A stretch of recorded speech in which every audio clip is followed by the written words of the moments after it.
Keď stojím na javisku, tá atmosféra a tá pozitívna energia, ktorá tam je úžasná.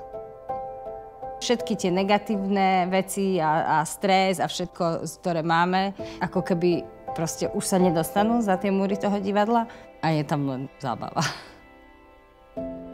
Čo tomu partnerovi dávate, to z neho dostanete. Čiže o tom je to podľa mňa aj v bežnom živote. Moja mama je vedkyňa, je múdra, má veľa koníčkov.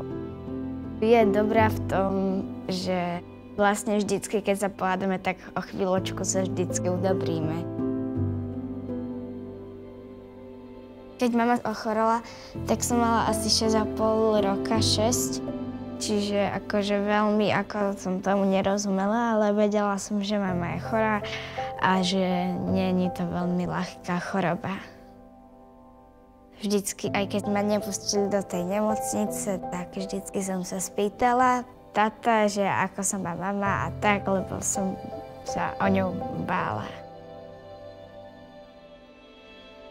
Sú dobré chvíle a zlé chvíle, niekto má viac šťastia, niekto má menej šťastia, ale ďalšia vec je, treba využiť tie možnosti, ktoré život ponúka.